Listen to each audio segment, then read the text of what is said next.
Арқаның аяулысы Сейіл Аяғанның құрметіне арналған мемориалды тақтаны ашу үшін жиналып тұрмыз. Сырлауын жүрегіңді саялады, өмірді өзіңдей кім аялады. Бұл жерде ән ғұмырын аялатып, алаштың жатыр Сейіл Аяғаны деп.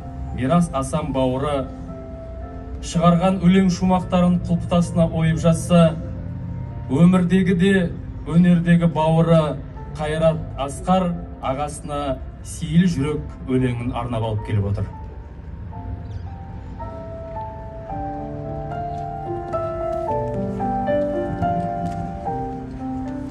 Сейіл жүрек, қос өкпең қабынғанда, өсекке таңылғанда, бұл аяр сұм дүние есепке бағынғанда, тоңатын осы жүрек.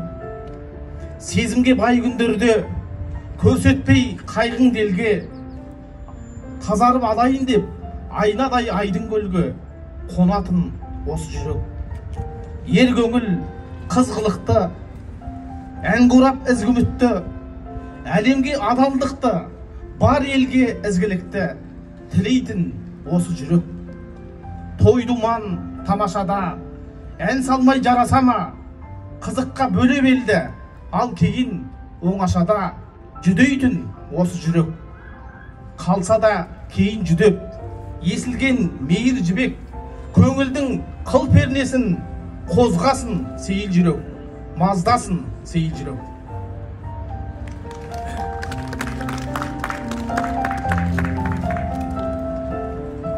Сейіл Аяған 1972 жылы 19 қазанда Қарағанды облысы Шет ауданы Қызылтау ауылында дүниеге келді. Өнерге деген ынтасы, гитараға деген әуестігі, музыкаға деген махаббаты бала кезден бастау алып, өнер оның өміріне айналса, бұл фәни өмірде оның өнердегі Сейіл Аяған аты өшпестей орын алды.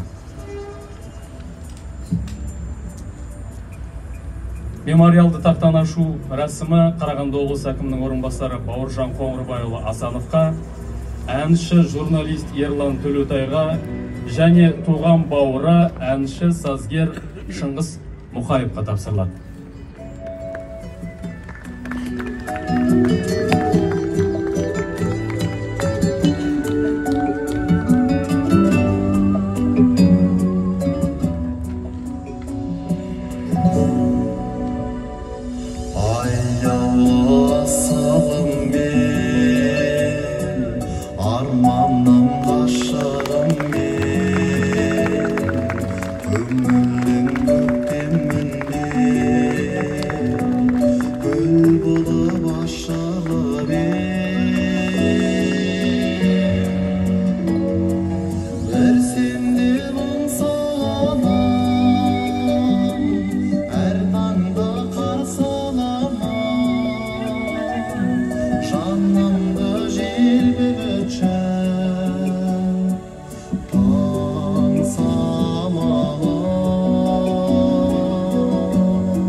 Сөз Қарағанды облысы әкімінің орынбасары Бауыржан Қоңырбайұлы Асановқа беріледі.